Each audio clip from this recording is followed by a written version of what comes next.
सदुआ का बेसदैले आवेला रवाड़वायर आवेला रवाड़वायर सीता दुआरे भैले खाड़ा रे लालनावा। अरे सीता दुआरे भैले खाड़ा रे लालनावा। बिछाना देऊ राम की बउआ अरे राम की रानियावा। अरे तब देखबो दूसरा दुआर रे लालनावा। अरे तब देखबो दूसरा दुआर रे लालनावा। एक थाली लियली सीता सोनावे से चनिया अरे सोनावे से चनिया। अरे सदुआ के बिछ देवे जाली रे लालनावा। अरे सदुआ के बिछ देवे जाली रे लालनावा। रेखावा भीतर के बिछाऊ दियाली अरे बिछाऊ दियाली।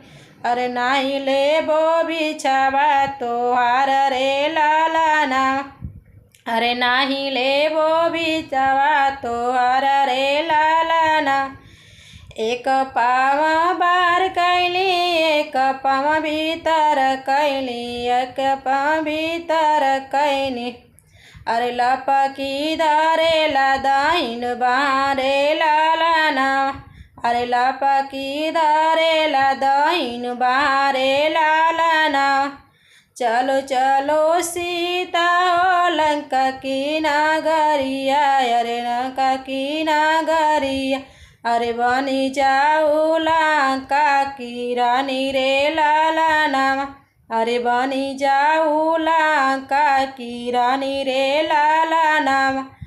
राम लक्ष्मण जब घर से राम लक्ष्मण जब घर के लावटाला अरे घर के लावटाला।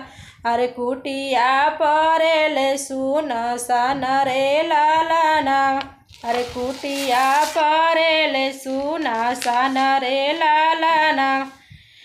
किया भैया सीता ओ बूढ़ी दासी गईली अरे बूढ़ी दासी गईली। अरे किया खैला शेरावा सियार रे लालनावा।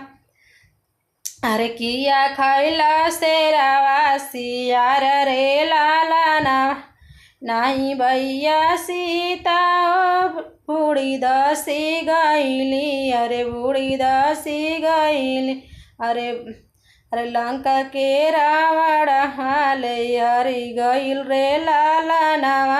अरे लंका के रावण हरि गईल रे लालनावा। अरे कुटिया परेले सुना सन रे लालनावा।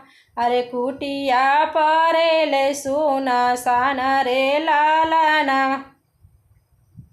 दोस्तों अगर अच्छी लगी होगी तो चैनल को सब्सक्राइब करिएगा प्लीज़।